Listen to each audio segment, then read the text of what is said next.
আসসালামু আলাইকুম। আমরা গঙ্গা যেই নৌকা ঘাট থেকে বা টলার ঘাট থেকে যে আমরা উঠেছি যে সুন্দরবন যাওয়ার উদ্দেশ্যে, সেই ঘাটের নৌকার যে মাঝি ভাই আছে সেই মাঝি ভাইয়ের সাথে আমরা এখন কথা বলবো যে আমাদের মংলা থেকে সুন্দরবন পৌঁছাতে কতক্ষণ সময় লাগে এবং মংলা থেকে সুন্দরবন পৌঁছানোর সময় কি কি ধরনের প্রতিকূল পরিবেশে আমাদের পড়তে হতে পারে, বা এখানে যারা আসবেন তাদের থাকার কোনো ব্যবস্থা আছে কিনা, অথবা যারা একা বা ফ্যামিলি নিয়ে আসবেন তাদের নৌকার খরচ কত টাকা পড়তে পারে এই সম্পর্কে একটু আমাদের মাঝি ভাইয়ের কাছ থেকে আমরা জানতে চাবো। আসুন দেখি মাঝি ভাই কি বলে।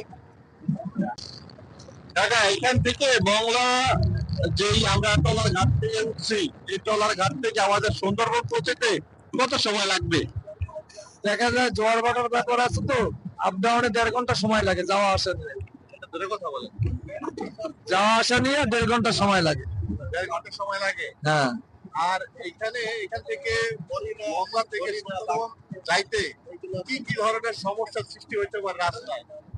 মংলা থেকে সুন্দরবন যাইতে আমি 24 বছর বোট চালাই, তো ইনশাল্লাহ তো কোনোদিন কোনো সমস্যা হয় নাই। এমনি নদীর ওয়েদার খারাপ থাকলে, সিগন্যাল থাকলে, সেই ক্ষেত্রে আমরা বোট চালাই না।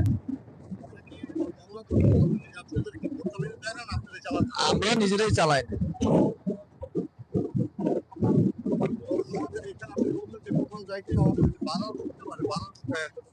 করমজল ওইখানে ন্যাচারাল বানর গুলো যখন গেস্টেরা খাবার নিয়ে ওঠে, তখন ওরা ওইটা ফলো করে এসে খাবার নিতে, খাবারও নেয় এবং গেস্টেরা অনেক সময় ডিস্টার্বও করে।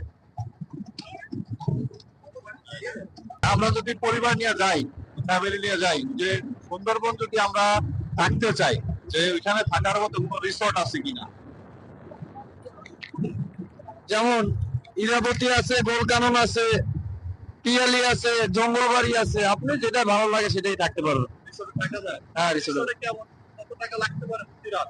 রিসোর্ট আপনার বিভিন্ন ধরনের রিসোর্ট আছে। দেখা যায় এসি আছে, নন এসি আছে। আপনি যেটা ব্যবহার করবেন, যে যে ধরনের জিনিস ব্যবহার করবেন সেরকম রেট নিবে আর কি। আচ্ছা, ওটা কেমন আপনার জানা আছে?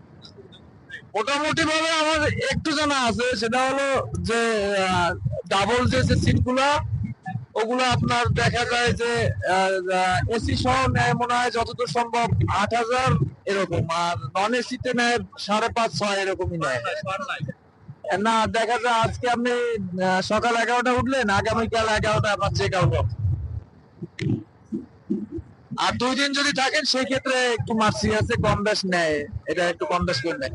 আর খাওয়ার বিল সম্পূর্ণ আলাদা। তো সকালে আপনার নাস্তাটা ফ্রি দেবে দুপুর বেলা, এবং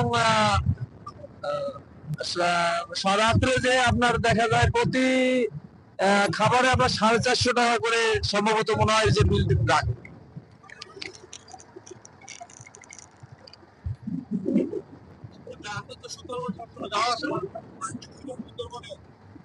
না, ভাগের বিষয়টা হলো বস, আসলে ন্যাচারাল যে ব্যাপার, তো ওটা হলো ভাগ্যের উপর নির্ভর করে। 6 মাসের খাবার দাবার নিয়ে যদি আপনাদের নিয়ে আমি রওনা দিই, আমি নিশ্চিত বলতে পারবো না যে আপনার আমি বাঘ দেখাইতে পারবো। আমি দেখছি, আমি আমার এই মাঝি জগৎ আর 24-25 বছর, তো আমি এর ভিতরে 2বারই দেখছি। সচরাচর হরিণ, বানর, কুমির এগুলো দেখা যায়। ইনশাল্লাহ গরম জল তো এখানে সবসময় রাখাই আছে। হরিণ, বানর, কুমির এগুলো আপনি দেখতে পারবেন। নৌকা খেলা চালায় 24 থেকে 25 বছর। ছেলে মেয়ে কয়জন? আর ছেলে মেয়ে 2জন। ছেলে কত? হ্যাঁ, ছেলে কত? ছেলে? না এটা বাইক না। ভাই না, ছেলে কোন আছে বলে? ছেলে ছোট, ছোট না, মেয়ে? মেয়ে বড়। মেয়ের বয়স 9 বছর। ভালো লাগলো। আচ্ছা, আপনাকেও ধন্যবাদ। আসসালামু আলাইকুম। অনেক তথ্য জানতে পারলাম এই মাঝি ভাইয়ের সাথে কথা বলে, যে তথ্যগুলো আমাদের জানা ছিল না।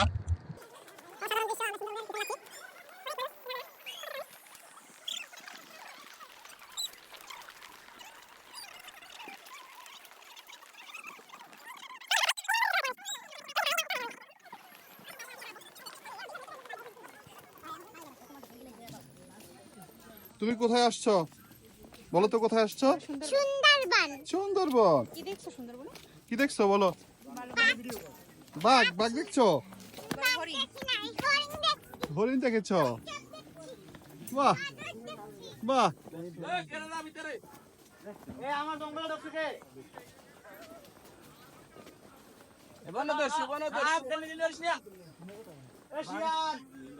ভাই আমি তো আসছি